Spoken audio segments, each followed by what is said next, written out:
my people, my Vuta Stool family. How you doing? How are we doing? Karibuni, karibuni, karibuni, karibuni, karibuni family. No, it's getting chilly out here. I got my little hat on, keeping my hair warm, using it as earmuffs too while I am at it. How are we? How are you? How are we all doing out here? It is Saturday. Karibuni Vuta Stool Saturday. It is already a busy day. I got my car. I had to go to the mechanic this morning. It's always quite the experience. And I just finished the Let's Harp About It session this afternoon with the one and only Kenneth Barone. And what we were talking about was traffic law enforcement, right? Understanding the relationships and the dynamics in play when it comes to law enforcement, moving or traffic violations, and what that really looks like for, different demographics, right? Because let's be honest, what we talk about here, you cannot take away any of these isms from one another. You cannot take away the classism from the racism and all the bias that happens to come into that, right? Especially when it comes to law enforcement, right? The practical application of policies by people who have minimal understanding of those policies themselves and how policies are manipulated to keep certain demographics, right, subjugated. Oh my God, welcome back. Listen, FYI, big shout out to Emeka because he's forever. You're a real one. Thank you, fam. Yes, he says Winnie for president. Come on through. Yes. I'm here for it, eh? I'm here for it. My Kenyan people, Miskia, you heard the man. I love it. Welcome, family. Please like, share, invite your friends. Let them know if you're picking up what I'm putting down, or or this relates to you, or somebody who this can relate to. Please do share, right? Because these are the conversations we just had. Because even though I was looking at today's topic, today actually it'll be a 2-part session because I wanted to split up today. So yeah, FYI. So the first session will be addressing the Kyle Rittenhouse dynamics, the outcomes, and what that means, and all that jazz. My take on it. We'll be talking about the Julius Jones commutation. A lot was happening this week in like the legal system, and understanding. And then after that, obviously, we'll kind of cap it into just like the legalities of things. So the first half will be the legal system and the legalities of things. Oh, tongue twisters.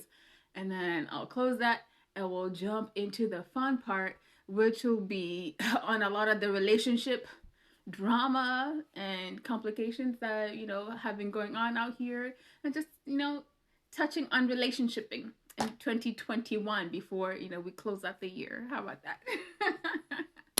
So yeah, I will not keep you guys long. I will do my best to keep these segments short. And so if you're interested, go check out that discussion that I had with Ken this afternoon, and it's on the HARP page. It's at harpnow.org, HARPNOW.org. And so again, today's topic was on rethinking traffic law enforcement. Because family, if I then bring in African policemen on the streets, that conversation gets saucy, like, because Lord knows corruption, the bribery that's required to just literally get from, it's like, my people, Vuta the stool, just Vuta your stools proper. Because speaking of traffic law enforcement or dealing with police,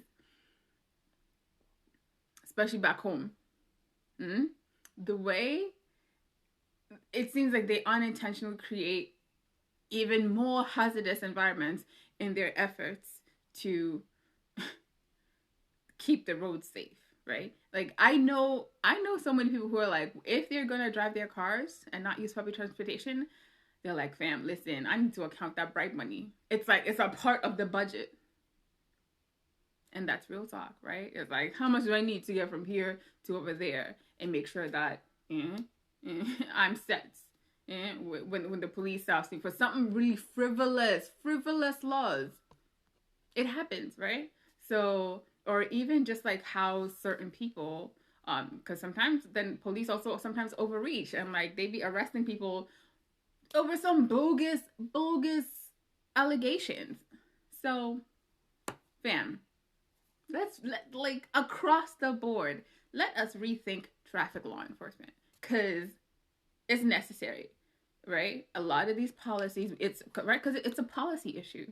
We need to rethink how these policies are written, how they're interpreted, and how they're implemented. Point blank, period. So do check that out. That's on the HARP page, www.harpnow.org, or on social media platforms, Facebook, Instagram, YouTube, Twitter, at harpnow.org. So speaking of the legal system and all that jazz, I'm going to move into this Kyle Rittenhouse shenanigans real quick. And if you noticed, right, the Julius Jones commutation was publicized before this Rittenhouse shenanigans. And it was almost like we knew, we knew, like, we knew. It was not a surprise. It doesn't mean it was any less hurtful, any less triggering, any less harmful on just a communal overall collective. This week has been emotionally draining on so many levels. But here we are, still we rise, family, still we rise. So, right? Because the Julius Jones commutation happened, and people, and it's almost like folks are expecting the overall Black collective to be like, oh, look, here's your win.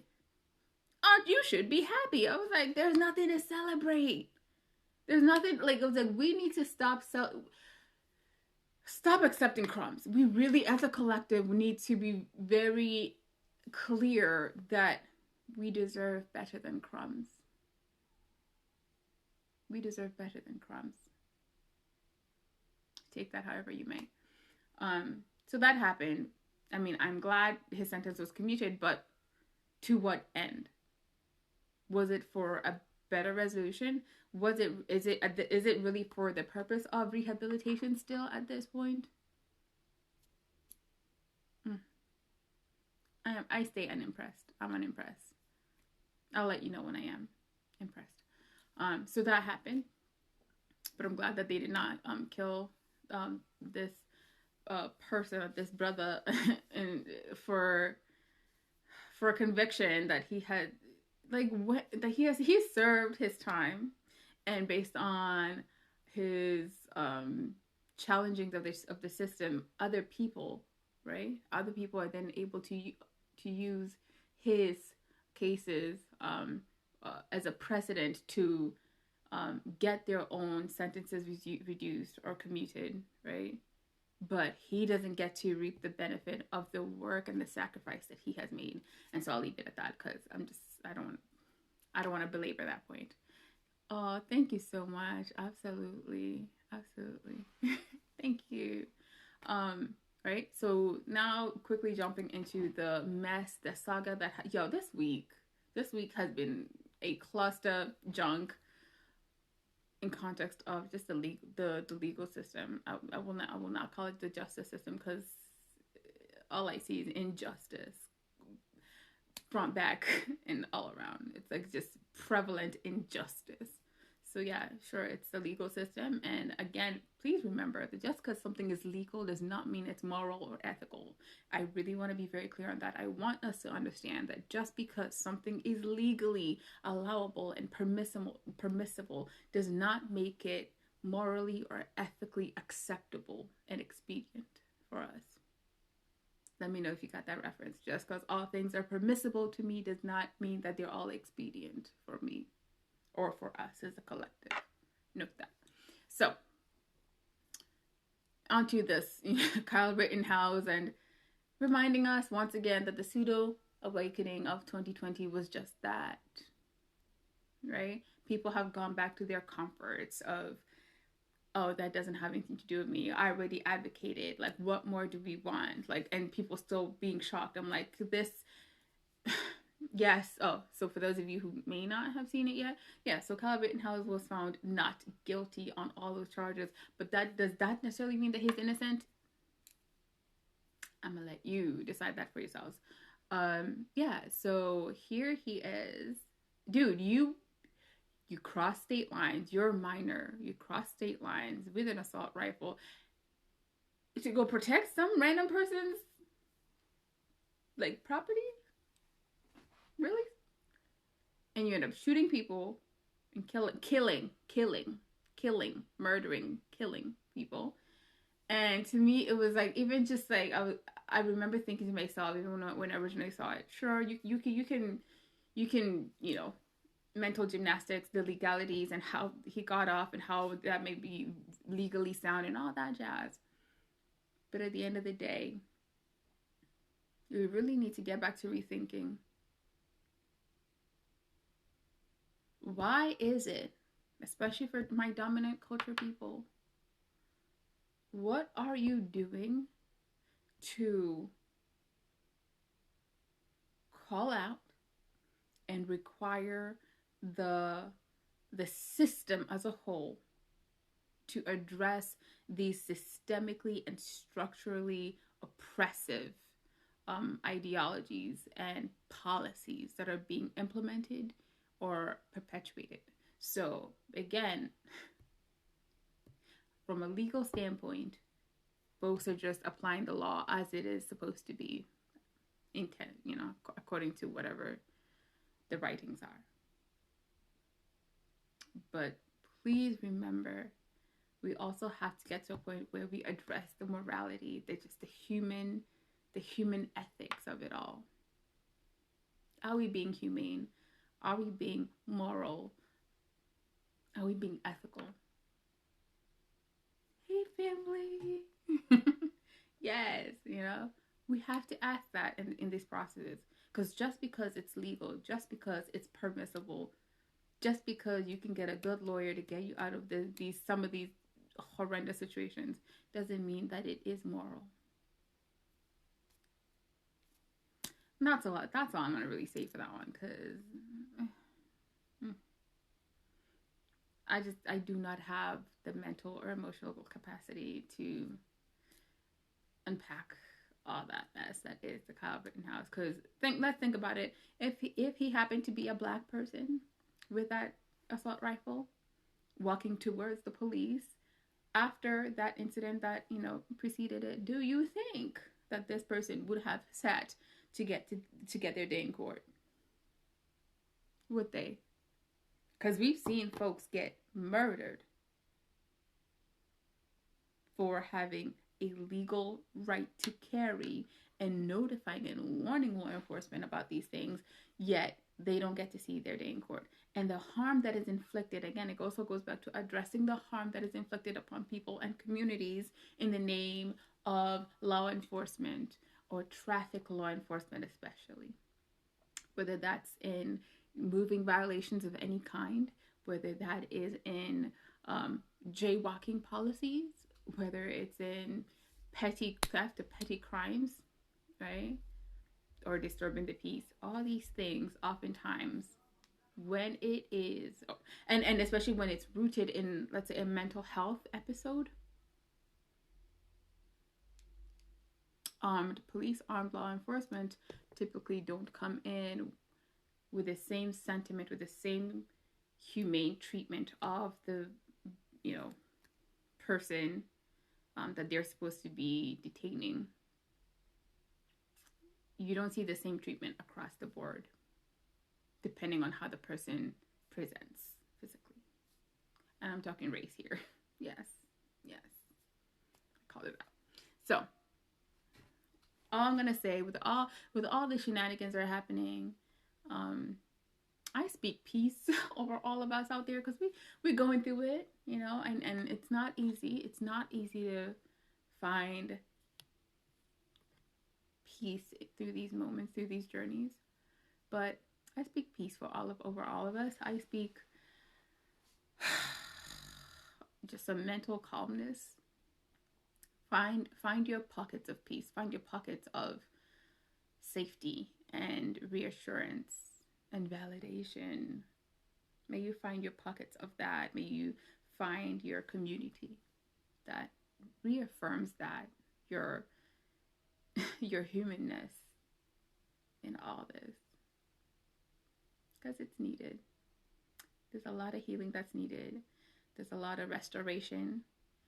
Even as I talk about restorative justice and the importance of restorative justice practices, it's an uphill battle, and that's the reality. So I speak peace and comfort to all of us out there, but in particularly the Black collective out there, and to the victims' loved ones as well. Like, when the system fails you so blatantly and so consistently, to me, like, if anything, one of those aha moments that I had in all this was like, oh, it felt almost like a quality assurance, quality check on the system. It was like, are you still functioning as intended? No. Oh, really? Oh, you are. Okay, good. We just wanted to check, right? The system is functioning as intended. The system is functioning as it was intended to do so. That's why that's why, again, especially Black folks, that's why we're not surprised. Watching the video, I saw there was a girl who, like, she was visibly shocked. She was like, "Hala, what? Wapi? How? Nyaje?" And I'm just like, sis, you knew what it is. You knew what it was. But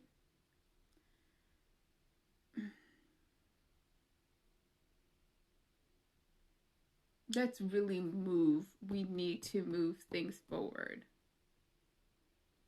for more equitable treatment, for more equitable policies, because we can't just sit here and march and try and say we want XYZ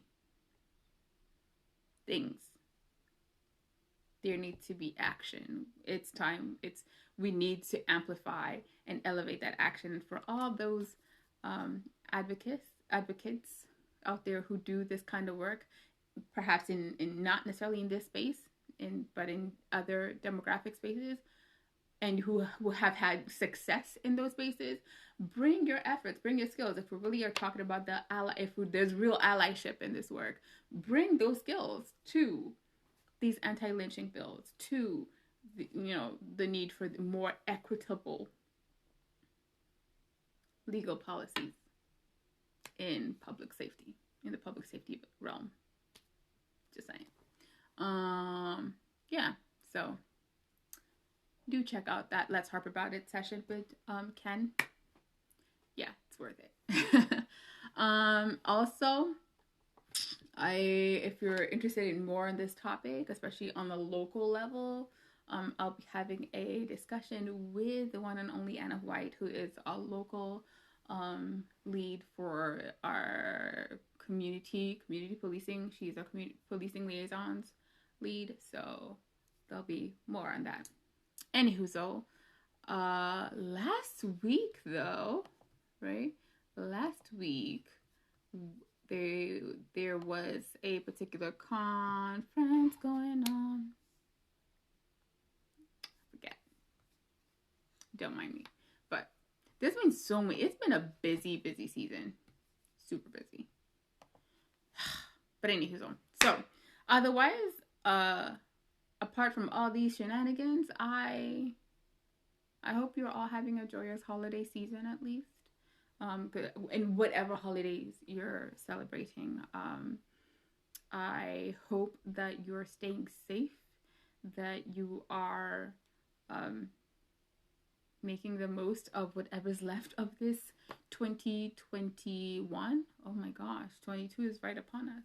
So yeah, I just want to I will end the technical session, and then, as promised, do check out the more chillaxed conversation discussions that I wanted to share with us. It will be on relationshiping in 2021, because we did the 2020 version, right?